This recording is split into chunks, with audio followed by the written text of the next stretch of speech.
오늘 하나님께서 우리에게 주시는 말씀은 마태복음 8장 1절에서 4절 말씀입니다. 제가 하나님의 말씀을 받들어 읽겠습니다. 이 계시의 말씀을 들으실 때에 하나님의 음성 들으실 수 있게 되기를 주님의 이름으로 축복합니다. 예수께서 산에서 내려오시니 수많은 무리가 따르니라. 한 나병 환자가 나와 절하며 이르되 주여 원하시면 저를 깨끗하게 하실 수 있나이다 하거늘 예수께서 손을 내밀어 그에게 대시며 이르시되 내가 원하노니 깨끗함을 받으라 하시니 즉시 그의 나병이 깨끗하여진지라. 예수께서 이르시되 삼가 아무에게도 이르지 말고 다만 가서 제사장에게 내 몸을 보이고 모세가 명한 예물을 드려 그들에게 입증하라 하시니라. 이것은 하나님의 말씀입니다. 아멘. 예수님이 우리를 사랑하시기 때문에 우리를 이 자리에 불러주셨고 오늘 우리를 만나주십니다. 기대감을 가지고 말씀 들으실 거죠? 할렐루야! 아멘. 자, 사람은 언제 절망하게 될까요? 우리는 흔히 고난이 닥치면 인생 가운데 절망하게 될 거라고 생각을 해요. 그런데 어떤 사람은 고난이 닥치면 생애에 대한 의지를 더 불태우기도 해요. 그렇죠? 그러니까 고난이 사람을 무너뜨리지는 않아요. 그래 실제로 이제 사람을 무너뜨리는 것은 너는 여기까지다. 너는 이미 끝났다라고 인생의 결론이 내려지는 것입니다. 제가 영화 이야기 하나 할게요. 앙이라는 일본 영화가 있어요. 혹시 보신 분? 모르시죠? 네. 앙이 이 귀여운 앙이 아니고 앙꼬 할 때 그 앙이에요. 단팥 이야기 인생인데 이 영화에는요, 서로 다른 모습이지만 같은 결론을 가지고 살아가는 두 사람이 등장합니다. 첫 번째 인물은 센타로라는 젊은 청년입니다. 이 사람은 젊고 건강하고 도라야끼 가게도 운영하고 있어요. 겉으로 보면 아무 문제가 없습니다. 그런데 가만히 들여다보며 그는 전과자입니다. 빚도 엄청 많죠. 그래서 그의 인생에는 보이지 않지만 분명한 선이 그어져 있습니다. 다시 시작하기엔 이미 늦었다. 다른 선택은 허락되지 않는다. 이런 선이요. 그래서 그는 담담하게 이렇게 얘기합니다. 나는 단 것을 좋아하지도 않는데 이 일을 하고 있어요. 다른 사람한테 자기를 그렇게 이야기해요. 이 말은 취향의 문제가 아닙니다. 내 인생은 이미 정해졌다라고 하는 선택권을 빼앗긴 사람의 고백입니다. 두 번째 사람이 등장합니다. 도쿠에라는 인물인데요. 그녀는 늙고 연약하며 평생을 격리된 채 살아온 나병 환자입니다. 이미 완치가 되었지만 나병의 그 경력을 가지고 있어요. 몸의 병은 나았지만 사람들의 시선은 여전히 이 여인을 바라보는 시선이 나병 환자입니다. 그녀는 여전히 가까이 하면 안 되는 사람으로 취급받으면서 세상 안에 있지만 아웃사이더로밖에 살아갈 수가 없게 됩니다. 젊은 센타로와 늙은 도쿠에 이 두 사람은 완전히 다른 사람처럼 보이지만 어때요? 실상은 같습니다. 센타로는 죄의 과거로 인해서, 도쿠에는 병의 낙인으로 인하여 둘 다 부정하다. 너희는 우리와 함께 할 수 없어 라는 판정 안에 갇혀있는 인생이죠. 영화는 하루하루 그저 자기에게 벌어진 이 인생을 그냥 살아가고 있는 센타로에게 도쿠에가 찾아오면서부터 시작합니다. 처음에는 센타로는 도쿠에를 별로 반가워하지 않았어요. 한센병자였다는 거, 나병 환자였다는 걸 모르는 그 순간에도 별로 좋아하지 않았어요. 그러니까 자꾸 와서 잔소리를 해야 되는 거예요. 팥을 이렇게 하면 안 된다. 팥을 이렇게 하면 더 좋다. 막 이렇게 얘기하니까 귀찮은 거예요. 그랬는데 이 도쿠에가 포기하지 않고 센타로에게 계속 이야기를 해요. 그러니까 이 센타로가 이 도쿠에가 가르쳐주는 팥을 배우기 시작해요. 그리고 팥을 씻고 삶고 기다리고 이 모든 과정 가운데서 센타로는 처음으로 자기의 인생이 살아있음을 느낍니다. 그런데 안타깝게도 소문이 빨리 퍼졌어요. 이 팥, 그 늙은 여자가 만든 거래. 그 여자 나병 환자래. 그 소문이 퍼지자마자 사람들로 막 북적이던 가게가 완전히 손님이 끊겼어요. 가게는 외면받게 되고 두 사람은 다시 고립된 인생이 되고 말았죠. 이 영화는 우리에게 묻습니다. 진짜 병자가 누구냐? 몸에 병이 있던 도쿠에입니까? 아니면 몸은 멀쩡했지만 이미 자기 인생을 완전히 포기한 센타로입니까? 아니면 이 두 사람을 끊임없는 프레임과 선입견을 가지고 쳐다보는 수많은 시선이 병자입니까? 오늘 본문 속에서도 바로 이 판정과 시선의 무게에 눌려서 살던 한 사람이 등장합니다. 길 한가운데 한 사람이 엎드려져 있습니다. 사람들은 가던 길을 멈추고 그를 쳐다봤죠. 누구든지 곁눈질만 해도 저 사람이 누군지를 알 수가 있어요. 나병 환자입니다. 누구는 코를 막고 누구는 멀찍이 떨어져서 욕을 합니다. 그리고 어떤 사람은 돌을 집어 던지려고 하고 있죠. 그리고 누군가의 결정적인 한마디가 싸늘한 공기를 가릅니다. 저주받은 자, 부정한 놈. 이 말을 듣고서 이 사람은 고개를 들 수가 없어요. 아니, 들 수가 없어요. 어떻게 들겠어요? 엎드러져 있는 채로 그대로 아무 말도 하지 못하고 죽은 듯이 움츠러져 있는 그의 모습. 이는 그가 얼마나 많은 사람들의 시선과 비난을 받으면서 살아왔는지를 적나라하게 보여줍니다. 그도 한때는 누군가의 귀한 아들이었어요. 한때는 누군가의 귀한 가족이었고요. 소중한 친구였어요. 그런데 지금은 그의 이름으로 불리지 않아요. 다만 한 가지로 불릴 뿐이죠. 부정한 자. 하나님께 버림받은 자. 말할 수 없는 비난과 손가락질이 그를 향해 쏟아집니다. 나병 환자는 하나님께 버림받은 인간이라는 그 말이 심장에 꽂히는 그 순간부터 그의 인생은, 그의 미래는 완전히 닫혀버렸어요. 아무 이유도, 무엇을 기대할 어떤 명분도 다 사라져버렸어요. 시간이 흐른다고 뭐가 달라지겠어요? 이미 결론이 났는데 달라질 게 없어요. 자기 자신은요, 자기 자신도 율법을 너무 잘 알고 있어요.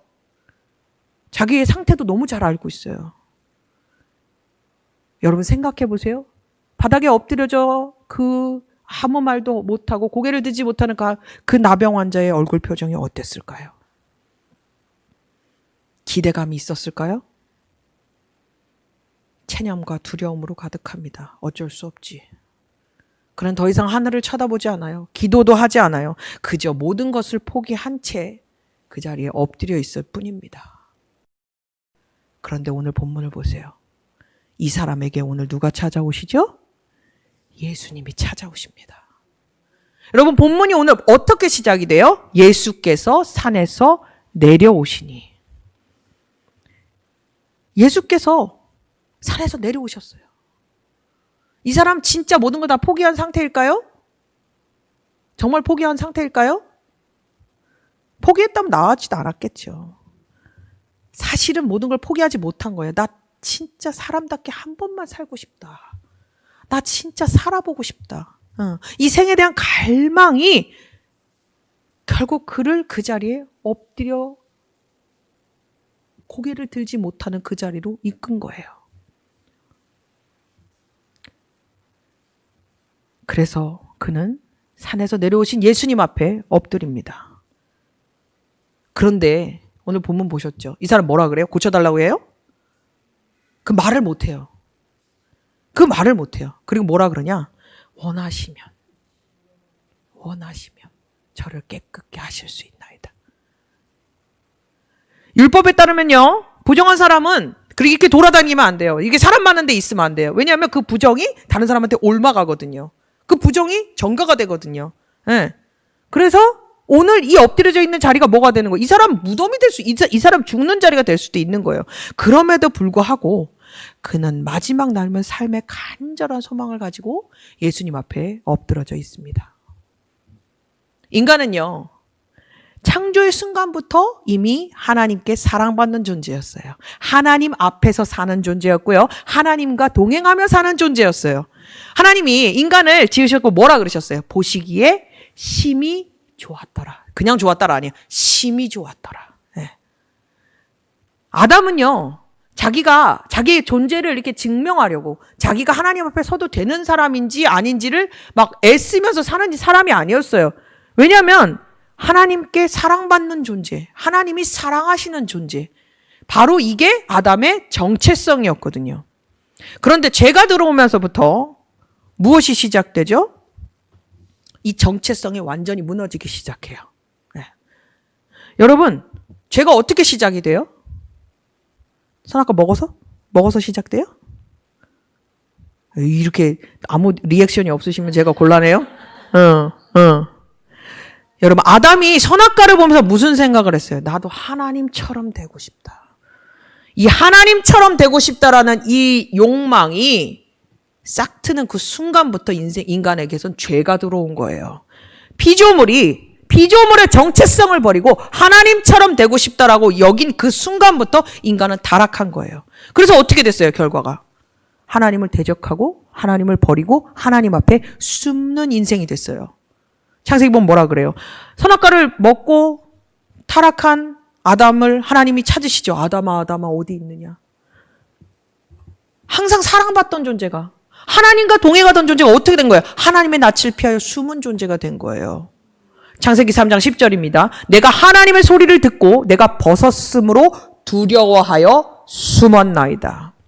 여러분, 이거는요, 단순히 내가 옷 안 입고 있어서 좀 창피해서 아니면 요만한 죄책감에 숨은 거 아니에요. 뭐예요? 그냥 자신의 정체성이, 내가 누군지를 완전히 잊어버린 거예요. 이전에 알았던 아담은요, 하나님 안에서 사랑받는 존재로 하나님과 함께 사는 존재였는데, 타락 이후의 삶은요, 자기 자신을 어떻게 인식하는 거예요? 나는 두렵고 숨을 수밖에 없는 존재로 자기의 정체성을 인식하게 돼버린 거예요. 존재 자체가 악이고 부정하게 돼버린 거예요. 그래서 타락 이후에 모든 인간은 아담처럼 되묻습니다. 나 괜찮아? 나 들키면 끝나는 거 아니야? 내 이 실체를 잘 숨겨야 되는 거 아니야? 마치 나병 환자가 누더기로 자신의 모든 것을 가리고 눈만 내놓고 그렇게 살아가는 것처럼 죄는 인간을 끊임없이 숨게 만들고 가리게 만들고 드러내고 싶은 것만 드러내게 만들어요. 여러분, 아담의 자신을 가린 이 나뭇잎, 무화과 나뭇잎은요, 단순한 나뭇잎이 아니에요. 이건 인간의 행위고요, 인간의 도덕이고, 인간이 만들어낸 성과이며 이미지고 비주얼이에요. 근데 여러분 생각해 보세요. 그런 걸로 자기를 이렇게 가려주면 여러분의 인간의 모든 두려움과 모든 공포가 다 사라져요? 안 사라져요. 왜냐하면 이건 상태의 문제가 아니라 존재의 문제거든요. 그런데도 불구하고 인간은 자신의 인생의 치부를 늘 가리며 살기에 급급합니다. 부족함을 포장하고 조금이라도 나은 상태를 만들기 위해서 어떻게 해요? 목숨 걸고 살아갑니다. 왜냐하면 그게 무너지면 자기 존재 자체가 부인당하는 것 같거든요. 그래서 인간은 미래를 꿈꾸기보다는 현실과 타협하면서 살아갑니다. 이 정도면 됐어. 나 정도면 뭐 어때서? 괜찮아. 내 인생 괜찮아. 이건 겸손이 아니에요. 정체성에 대한 포기예요. 있는 그대로의 나를 받아들여지는 곳이 없다. 있는 그대로 나를 받아들여줄 곳이 없다라고 하는 이 두려움. 이때부터 인간에게는 하나님 아버지는요, 아버지가 아니에요. 자신을 심판하는 심판자예요. 인간은 하나님 앞에서 끊임없이 자신을 증명해야만 직성이 풀리는 고달픈 인생이 되어버렸어요. 이것이 바로 타락 이후의 인간의 실체입니다. 타락이 가져온, 죄가 가져온 가장 깊은 저주예요. 다시 본문으로 돌아가 봅시다. 본문이 어떻게 시작된다 그랬죠? 예수께서 산에서 내려오시니. 네. 여러분, 이거를 단순히 장이 바뀌어서 쓰인 그 문장 하나로 이해하시면 아쉬워요. 성경은요, 그냥 쓰여진 구간이 하나도 없어요. 예수께서 산에서 내려오셨다. 이거는요, 그냥 장면의 이동이 아니에요. 구원의 방향이 어디에서부터 어디로 내려오는지, 구원이 어떻게 이루어지는지를 보여주는 아주 중요한 구절이에요. 오늘 8장 이전에 앞에 마태복음에 뭐가 나와요? 5장, 6장, 7장에 뭐가 나와요? 율법 완성이 나오죠? 네. 예수님이 산에서 뭐 하셨어요? 율법을 선포하셨고요. 율법을 해석하셨고요. 이 율법을 완성하시겠다고. 어떻게 완성하실지 이미 다 선포하셨잖아요. 그 자리에서 어떻게 한 거예요? 예수님 지금 내려오신 거예요. 그리고 가장 먼저 만나는 사람이 누구예요? 이 나병 환자예요. 이거는요, 뭐냐면요, 내가 율법을 완성하겠다라고 선포하신 그 율법의 완성을 누굴 통해서 보여주시겠다는 거예요? 이 나병 환자를 통해서 예수님이 보여주시겠다라는 거예요. 여러분, 율법을 생각해 보세요. 인간이 율법의 자리에 올라갈 수 있어요? 그 기준을 맞출 수 있어요? 불가능해요. 여러분 중에 아무도 누구 한 사람 나는 머리 털라고 태어나서 누구 한 사람 미워해 본 적이 없어. 이렇게 자신할 수 있으신 분 아무도 없잖아요. 네. 인간은요, 예수님이 계신 자리로 올라갈 수가 없어요. 그러니까 어떻게 해요? 예수님이 내려오시는 거예요. 예수님이 친히 내려오시는 거예요. 부정하다라고 낙인 찍히고 사람들에게 버림받고 다 잃어버린 이 인생 가운데 그저 엎드려서 죽을 날만 기다리는 이 인생 가운데 누가 오시는 거예요? 예수님이 오시는 거예요. 구원은요, 사람이 하나님께로 올라가는 이야기가 아니에요. 하나님이 이 인간들 가운데 내려오시는 이야기예요. 나병 환자가 말합니다. 주님, 원하시면 나를 깨끗게 하실 수 있나이다. 여러분은 이 원하시면이라는 말이 어떻게 들리세요? 예수님께 병 고쳐달라는 간구의 말처럼 들리시나요? 단순히 그 말을 하는 게 아니에요. 이 사람은 자기 문제를 알고 있어요. 네. 부정한 자임을 알고 있어요. 문제는요, 본질은요, 뭐예요? 자기가 부정한 자라는 거예요. 하나님 앞에 끊긴 자라는 거예요. 네. 율법에서 나병은 단순히 몸의 문제, 질병의 문제가 아니에요. 존재 자체가 부정당한 문제지. 나병은요, 단순히 질병이 아니라 사람의 존재를 부인하는 완전한 사형 선고예요. 그래서 그는 예수님께 자신의 의견을 내붙이지도 않아요. 예수님께 고칠 수 있냐고 어떤 가능성도 타진하지 않아요. 그냥 딱 하나만 묻죠. 원하십니까? 그런데 예수님은 이 말씀을 듣고 어떤 이야기를 하세요? 아무것도 이 사람한테 묻지 않아요. 어떤 조건도 내걸지 않아요. 그리고 대신에 어떻게 하세요? 이 사람한테 손을 내미세요. 그리고 말씀하시죠. 내가 원하노니 깨끗함을 받으라. 이건 단순히 너 병 고쳐져라 이 얘기 아니에요. 정결에 대한 선언, 신분이 변화되는 정결에 대한, 이 사람의 존재 자체가 바뀌어버리는 무죄에 대한 선언인 거예요. 여러분, 이 말은 의사가 할 수 있는 말이 아닙니다. 제사장도 할 수 있는 말이 아니고요. 어떤 경건한 자가 와서도 할 수 있는 말이 아니에요. 부정한 자를 하나님 앞에서 정결하다라고 말할 수 있는 분은 누구밖에 없어요? 하나님이신 예수님밖에 없어요. 예수님 이렇게 말씀하신 뒤에 성경에 뭐라고 나와요? 즉시 이 나병이 깨끗해졌다. 뭐예요? 죄악된 상태가 예수님이 선언하신 그 순간에 완전히 그냥 끝났다는 거예요. 나병 환자의 인생을 규정하던 그 판결이 뒤집어졌다라는 얘기예요. 이 나병이 나은 건요, 보이지 않았던 하나님의 판결이 눈에 보이는 뭐예요? 표징으로 드러난 거예요. 율법은 사람을 정죄하지만 그 사람의 부정을 끝내지는 못해요. 그런데 예수님은요, 내가 원하노니 깨끗함을 받으라. 이 한마디로 인생의 모든 부정을 끝내버리시는 거예요. 예수님은 죄를 덮는 분이 아니라 죄의 문제를 끊어내고 완전히 해결하시는 전능하신 하나님이십니다. 그럼 오늘 본문을 다시 보세요. 어떻게 해요? 예수님이 그 고칠 때 어떻게 하세요? 손 대시죠. 네. 손 대면 돼요? 안 돼요? 안 돼요. 예수님 굳이 이렇게 손 대야만 예수님의 능력이 막 나타나는 게 아니에요. 성경에 보면 말 한마디도 뭐 나사로야 나오라 이러니까 그냥 나오잖아요. 손 안 대도 된다고요. 근데 예수님이 굳이 이 나병 환자에게 손을 대세요. 왜요? 이거는요, 단순히 나병 환자가 불쌍해서 손을 대신 게 아니에요. 그 정도 수준으로 이해하시면 안 돼요. 이거는요, 앞으로 예수님이 걸어가실 십자가의 길에 대한 예고편이에요. 예수님은요, 우리의 인생의 이 죽음의 문제, 죄의 문제를 멀찍이 서서 그냥 방관하시는 분이 아니에요. 인생 가운데 들어오셔서 그 부정에 자기 몸으로 터치하시고 그 인생의 모든 부정을 자기 몸으로 거두시는 분이세요. 여러분, 이 죄의 문제, 이거 단순히 말로 사랑해, 용서한다, 내가 너 받아들여줄게 이렇게 해서 해결된 문제 아니에요. 하나님 앞에서 죄의 문제가 해결되려면 뭐가 필요해요? 반드시 대가가 필요해요. 반드시. 그래서 제사에도 어떻게 해요? 계속 제물 드리잖아요. 율법은 희생을 요구했고 피 흘림 없는 제사함이 있어요, 없어요? 없어요. 예수님 그 사실을 알고도 이 부정한 사람에게 손을 내미시는 거예요. 뭐예요? 내가 너 부정하면 내가 다 가져갈게. 하나님의 어린 양으로서 내가 네가 부정한 거, 너의 죄의 문제, 너의 그 모든 죽음의 문제 내가 다 가져갈게. 예수님 이렇게 얘기하시는 거예요.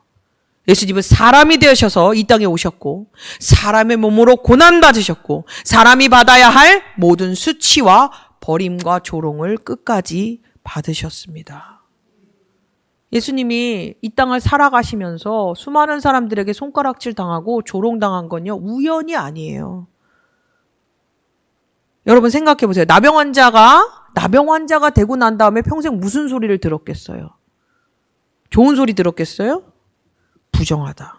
저주받았다. 넌 하나님한테 버림받은 인생이야.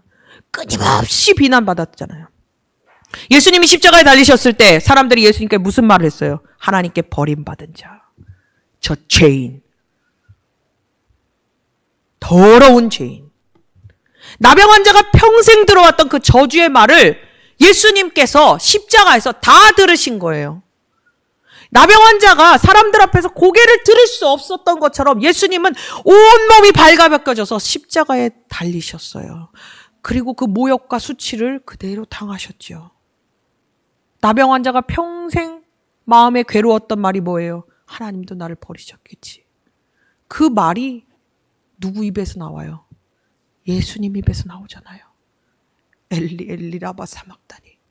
나의 하나님은 어찌하여 나를 버리시나이까. 예수님은 이런 취급을 받으실 필요가 전혀 없으신 분이에요. 그럼에도 불구하고 이 삼위일체 하나님은 인간을 너무 사랑하셔서 나병 환자가 받아야 한 그 모든 모욕과 조롱과 고난과 고통, 내가 받아야 할 그 모욕과 고난과 고통, 그걸 예수님이 다 뒤집어 쓰세요. 하나님은 이 예수님을 가장 수치스러운 자리에 서게 만드셨어요. 그리고 죄에 대한 진노를 예수님께 다 쏟아부었어요. 우리는 보통 이렇게 생각해요. 내가 좀 더 나아지면 괜찮아지겠지. 내가 좀 더 열심히 하면 하나님 앞에 좀 설 만한 자격이 되겠지.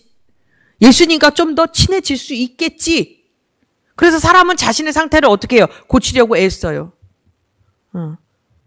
회개하는데 그 회개가 그 내 상태, 이 죄가 하나님 앞에 아파서 우는 게 아니에요. 내가 하나님 앞에 좀 더 의인이 되지 못한 그 애통함 때문에 인간은 울어요. 죄의 문제를 직시하는 게 아니라고요. 그런데 성경은 뭐라고 얘기해요? 전혀 다른 얘기를 하죠. 구원이 어디서 온다고요? 위에서 온다고요. 우리가 올라가는 게 아니에요. 내려오는 거예요. 율법은 사람을 끌어올려주지 않아요. 너는 여기까지야. 너는 이게 끝이야. 이런 기준을 보여줄 뿐, 인간을 점점 더 구렁텅이로 속으로 집어넣고 인간을 절망하게 만들 뿐, 율법은 인간을 구원해주지 않아요. 율법을 앞에 서면 어떻게 돼요? 나는 정말 안 되는구나. 이거밖에 우리가 말할 수 있는 게 없어요. 그런데 그 절망 앞에 오늘 누가 오시는 거예요? 예수님이 오시는 거죠. 이게 뭐예요? 성육신, 인카네이션. 예수님이 우리와 같이 되신 거예요. 하나님이 작정하신 거예요. 우리와 같이 되시려고. 왜? 우리가 하나님께 갈 수 없으니까요. 그분이 우리 가운데 오시는 거예요. 이게 예수님의 방식이고 사랑이에요. 예수님이 찾아오셔서 누구를 가장 먼저 만나세요? 잘난 사람? 율법 잘 지키는 사람? 정결한 사람 찾지 않으세요. 누구 찾아요? 인생 가장 밑바닥에서 신음하고 있는 그 나병 환자를 찾아오신 거예요. 그 나병 환자, 즉 우리 가운데 찾아오셔서 함께 먹고 마시며 고난받는 길을 예수님은 선택하셨어요. 왜요? 왜요? 이유가 없는데 왜요? 우리를 사랑하시기 때문에요. 예수님이 선택하신 거예요. 그럴 필요가 없으신데 예수님이 우리를 선택하신 거예요. 이게 예수님의 사랑의 방식이에요. 자, 그럼 나병 환자를 좀 볼까요? 나병 환자 믿음이 좋았나요? 우리가 흔히 알고 있는 그 믿음이 굳센 사람이에요? 주여 내가 믿나이다 막 이래요? 아니요. 그냥 엎드려져 있어요. 의지가 없어요, 이 사람은. 그냥 원하시면 이러고 엎드려져 있는 거예요. 그냥 딱 하나, 주님 원하시면. 여러분, 그런데요, 이 나병 환자의 이 태도, 이거 되게 중요해요. 나는 나를 결정지을 수 없습니다. 나는 나를 설명할 근거도 없습니다. 나는 나를 구원할 능력도 없습니다. 그러니 주님께 모든 것을 맡기겠습니다. 이 고백이에요. 믿음은요, 내가 얼마나 진심인가를 예수님 앞에 끊임없이 증명해대고 예수님께 끊임없이 말하면서 애쓰는 게 아니에요. 믿음은 내가 할 수 없는 걸 인정하고 주님 앞에 엎드러지는 거예요. 그 엎드러지는 상태가 문제가 되지 않는 것, 그게 뭐예요? 그게 믿음이에요. 그래서 믿음은 자기의 신념이 강한 사람에게 나오는 게 믿음이 아니에요. 나는 할 수 없는 죄인입니다 라고 부어지는 은혜의 선물이 뭐예요? 믿음이에요. 네. 내가 못한다. 내 인생 끝났다. 그저 주님께 그냥 모든 것을 맡겨드립니다. 주권을 이양하니까 어떻게 되는 거예요? 예수님이 만나주시는 거예요. 예수님 찾아오셔서 이 사람 믿음 좋은지 안 좋은지 분석하지 않으세요. 조건 걸지 않으세요. 그리고 딱 한 가지, 내가 원하노니 하고 구원하시잖아요. 믿음은 우리가 착각하고 있는 게 있는데 하나님을 움직이는 뭔가의 동력이라고 자꾸 착각해요. 아니에요. 예수님의 의지가 가장 온전하게 작동될 수 있도록 내가 하나님 앞에 내 자신을 부인하고 하나님 앞에 엎드려지는 것, 그 상태가 믿음에서 가장 중요해요. 그래서 믿음에는 인간의 공로가 없어요. 인간이 노력해서 얻어지는 게 아니잖아요. 여러분, 인간의 신념과 의지가 강력해요? 인간의 신념과 의지가 강력한 것처럼 보여도 사실은 더 큰 의지와 더 큰 환난과 더 큰 무엇이 다가오면 어때요? 그냥 무너져 버려요. 네. 제가 다이어트 참 자주 하거든요. 제가 다이어트 참 자주 해요. 그런데요, 치킨과 엽떡 앞에서는 그냥 무너져요. 네. 그냥 치킨과 엽떡은 그냥 다이어트는 내일부터 이렇게 되는 거예요. 인간의 의지 수준이 딱 요 정도예요. 얼마나 다행이에요, 그러니까. 나는 의지가 박약한 인간인데 예수님이 원하신다니까요. 예수님이 원하신다니까요. 우리 아무것도 필요 없고 그냥 예수님이 원하신다고요. 내가 주여 원하시면, 이 말을 조금 더 깊게 더 들어가 볼게요. 이 사람이 이렇게 이야기하는 것에는 정말 여러 가지 감정이 많이 담겨 있어요. 근데 그 중에 또 하나가 뭐냐면요, 버림받을까봐 두려운 거예요. 왜? 이때까지 계속 거절당했잖아요. 그러니까 예수님한테도 거절당할까봐 무서운 게 있어요. 이 사람 안에는. 평소에 계속 무슨 말을 들었어요? 너 버림받아서 너는 끝났어. 너는 그냥 아웃이야. 이 말을 계속 들었잖아요. 그러니까 자기 정체성이 뭘로 규정이 돼 있어요, 지금. 나는 안 되는 인생. 그런데 예수님 뭐라 그러세요? 내가 원한다고 말씀하시잖아요. 제가 아주 친한 후배가 있는데, 얘가 이 설교를 준비를 하고 있는데 전화를 한 거예요. 그러더니 저한테 대뜸하는 말이, 언니 왜? 예수님 너무 스윗해 이래요. 그래서 왜? 갑자기 그랬어요. 왜? 이랬더니 원하시면이라고 물었더니 원하노니라고 대답해 주잖아. 얘는 진심으로 저한테 전화해서 막 흥분해서 얘기하는 거예요. 예수님이 이렇게 세상이 이렇게 스윗하신 분은 예수님밖에 없다면서? 예. 얼마나 좋으신 분이에요. 얼마나 우리의 인생 가운데 사랑을 부어주시길 원하시는 분이에요. 예. 예수님이 원하노니 이렇게 정말 내 존재가 부인당할까봐 조마조마한 마음으로 나갔더니 예수님 뭐라 그런 거예요? 내가 원해.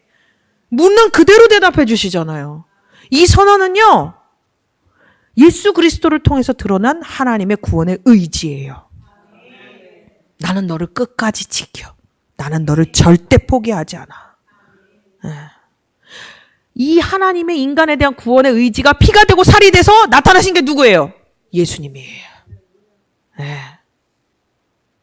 이 예수님의 원하노니 이 말을 통해서 어떻게 되겠죠? 나병 환자의 인생은 더 이상 보류된, 버림받은 인생이 아니라 완전히 다시 회복된 인생으로 바뀌었습니다. 예수님이 원하시니까 어떻게 된 거예요? 버려진 존재에서 붙들린 존재로, 부정한 존재에서 은혜를 입은 존재로 정체성이 완전히 바뀌어버린 거예요. 숨어 살아야 했던 인생이 다시 드러나는 인생으로 바뀌어졌어요. 그리고 예수님 여기서 끝내시지 않으세요. 뭐라고 말씀하시죠? 제사장에게 가서 네 몸을 보이고 예물을 드려서 입증하라. 이렇게 얘기하시죠. 당시 나병 환자가 공동체로 돌아가기 위해서는 제사장의 공식적인 선언이 필요했어요. 이 말은 곧 이런 말씀인 거예요. 너 더 이상 숨어 지내지 않아도 돼. 사람들 앞에 다시 들어가도 돼. 공동체 한가운데로 다시 들어가라. 예수님은요, 육신의 질병만 고친 게 아니에요. 이 사람의 하나님의 자녀된 신분도 고치셨고요. 인간관계도 고치셨고요. 하나님 앞에서의 인생의 자리도 회복시켜 주셨고, 사람들 가운데서 인생의 자리도 회복시켜 주셨어요. 예수님의 구원은요, 이렇게 전인격적인 구원입니다. 오늘 이 자리에 앉아 계신 분들 중에 나병 환자는 제가 보기에는 한 분도 없어 보이세요. 다들 피부가 너무 좋으세요. 막 광이 나요. 그런데 우리는 모두 다 영적 나병을 앓고 있어요. 나병의 특징이 뭐예요? 고립시키는 거죠. 분리시키는 거죠. 함께하지 못하게 만드는 거죠. 여러분의 인생에 나병 다 있어요. 내가 하나님 앞에 설 수 없게 설 수 없게 만드는 그 나병의 원인은 다른 사람을 몰라도 나는 알아요. 근데 또 문제는 뭐냐면 나병이 아프지가 않아요. 어디가 고장났는지를 몰라요. 그냥 어느 날 보면 손가락이 하나 없는 거예요. 뭐예요? 내가 어디가 고장났는지도 모르고 살아가는 게 영적 나병 환자의 상태인 거예요. 그래서 사람들은 말하는 거예요. 원래 그런 거야, 원래. 괜찮아. 이거 괜찮아서가 아니에요. 고장났지만, 아프지만, 어디가 아픈지, 어디가 문제인지를 모르기 때문에 그렇게 말하는 거예요. 그런데 예수님이 성경을 통해서 오늘 우리에게 말씀하십니다. 뭐라고요? 이미 예수님 이 자리에 오셨다고요. 이미 예수님께서 여러분의 인생 가운데 찾아오셨다고요. 여러분이 발걸음 떼기를 기다리지 않으세요, 예수님. 이미 오셨어요. 우리는 의지가 없다니까요. 제가 아까 말씀드렸잖아요. 엽떡과 치킨 앞에서는 여지없이 무너지는 인간의 믿음의 정도는 딱 그 정도인 거예요. 그런데 복음은 뭐라 그래요? 우리가 아직 죄인 되었을 때에 그리스도께서 우리를 위하여 죽으심으로 우리를 향한 하나님의 사랑을 확증하셨다. 예수님 여러분에게 오셔서 묻지 않으세요. 너 믿음 얼마나 있어? 너 얼마나 잘할 수 있어? 너 앞으로 어떻게 할 거야? 이런 거 안 물어봐요. 그냥 여러분에게 똑같이 말씀하세요. 내가 원하노니 깨끗함을 받으라. 여러분의 숨는 인생에서 붙들린 인생으로, 저주받은 밑바닥의 인생에서 하나님이 끌어올려 주시는 인생으로 예수님이 오늘 이 자리에서 다시 하나님의 자녀로 세워지시는 은혜가 여러분 가운데 분명히 부어집니다. 부어졌어요, 이미. 오늘 이 집회가 끝나고 문을 열고 나가면 다시 삶의 문제가 맞닥뜨려야 될 게 있을 수도 있어요. 사실 나병 환자도 병이 고쳐졌지만 사람들 사이에서 살기가 뭐 편했겠어요? 삶에 자기가 책임져야 되는 어떤 이런 것들이 또 있었겠죠. 어려움들도 있었겠죠. 그렇지만 나병 환자가 예수님 만난 거, 나병 환자가 고침 받은 거, 나병 환자의 인생이 예수를 아는 인생으로 바뀐 거, 이 본질이 달라졌어요, 안 달라졌어요? 안 달라졌대. 똑같아요. 예수님 만나 주셨다니까요. 그러니까 여러분이 인생 가운데 지금 저 문을 열고 나가서 내가 다시 세상 가운데 무너졌어. 여러분이 받은 구원이 그렇다고 해서 가짜예요? 아니라니까요. 그냥 그분과 함께 걸어가는 삶의 여정이 시작된 거예요. 모든 일은 과정이 필요하잖아요. 내가 왕으로 살던 인생에서 나를 내려놓고 왕으로 예수님을 모시는 인생으로 바뀌었는데, 내가 근데 그 왕이 어떤 분이신지를 제대로 알지 못하는데 이게 부딪힘이 없겠냐고요. 그렇다고 해서 여러분이 받은 구원이 거짓이 아니에요. 예수님은 여러분의 인생을, 여러분의 영혼을, 여러분의 삶을 모두 주관하시고 여러분을 끝까지 책임지십니다. 그러니까 포기하지 마십시오. 그러니까 실망하거나 낙심하지 마십시오. 성도는 자기 자신을 자기가 규정한 사람이 아니에요. 세상이 붙여진 조건, 환경과 스펙이 만들어낸 기준으로 자기를 설명하면서 사는 사람이 아니에요. 성도는 예수님이 원하신 사람이 성도예요. 예수님이 택하신 사람이 성도인 거예요. 무능해 보이고 한심해 보이고 가진 거 아무것도 없고 믿음도 없는 인생이라 할지라도 예수님이 그 손을 인생에서 붙드는 사람, 그 사람이 바로 성도입니다. 오늘 말씀 생각하시면서 깊게 생각하시면 좋겠어요. 여러분의 인생의 나병은 무엇입니까? 눈을 감고 깊게 생각해 보셨으면 좋겠어요. 나병은 고립시키는 병이에요. 하나님과 사이도 끊고 사람과 사람 사이도 끊고 나 자신조차도 저주하게 만드는 게 나병이에요. 여러분의 삶에서 하나님과 멀어지게 만드는 영적 나병은 무엇입니까? 계속 나를 증명해야 할 것 같은 압박감인가요? 결과가 없으면 내 가치도 사라질 것 같은 두려움인가요? 아니면 그냥 다 포기한 이 인생에 대한 체념입니까? 오늘 기도하시면서 그 문제 앞에 직면하시길 바랍니다. 여러분 상태를 몰라요. 예수님이 오늘 이 자리에서 여러분을 만나주셔야 나 괜찮지 않구나 라는 걸 알 수 있는 거예요. 여러분은 지금 이제까지 무엇을 증명하면서 살려고 애쓰면서 여기까지 오셨습니까? 스펙입니까? 성과입니까? 인정입니까? 잘된 데 괜찮아요. 그런데 그게 흔들리는 그 순간에 뭐예요? 나까지 무너지는 건 뿌리 자체가 틀렸다는 거예요. 여러분, 오늘 이 자리에서 이렇게 고백하며 나가시면 좋겠습니다. 예수님, 원하시면, 예수님 원하시면, 주님이 원하세요. 여러분이 믿든지 안 믿든지 예수님 이 자리에 와 계시고 예수님 여러분과 함께 계십니다. 우리 첫 번째는 회개했으면 좋겠는데요. 주님, 예수님을 몰라서 포기하고 체념하면서 살았던 나의 이 죄악을 용서하여 주시옵소서. 예수님을 알지 못해서 포기하고 체념하면서 살았던 나의 죄악을 용서하여 주시옵소서. 우리 주여 크게 한번 부르짖고 기도합시다. 주여!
사랑하시는 주님, 왜 인간이 돼서 오셨습니까? 그냥 버리셔도 할 말이 없는 인생인데, 돌보지 않으셔도 어느 누가 원망할 수 없는 인생인데, 왜 인간이 돼서 우리 가운데 오셨습니까? 왜 부정한 우리에게 손을 내밀어 주십니까? 주님, 말씀 한마디도 충분한데 오늘 이 자리에서 우리를 만져주신 예수님 감사합니다. 우리의 부정을 피하지 않으시고 이 자리에 오셔서 우리의 모든 부정함을 몸으로 짊어지시고 십자가에서 그 구원을 베풀어 주신 예수님께 진심을 다하여 감사를 드립니다. 주님, 그 사랑 가운데 거하게 하시고 그 사랑으로 살게 하시고 그 사랑으로 예수의 손에 붙들린 인생이 되어지도록 주님 은혜를 더하여 주시옵소서. 죄인을 버리시지 않으시고 오늘 이 자리에 찾아오셔서 우리를 만나주신 예수님께 모든 감사와 찬양과 영광을 올려드립니다. 주님, 영광 받아 주시옵소서. 우리를 불쌍히 여기시고 우리를 긍휼히 여겨 주시옵소서. 우리를 만져주신 예수님께 모든 감사와 찬양과 영광과 존귀를 올려드리오며 구주 되신 예수님의 이름으로 감사하며 기도합니다. 아멘.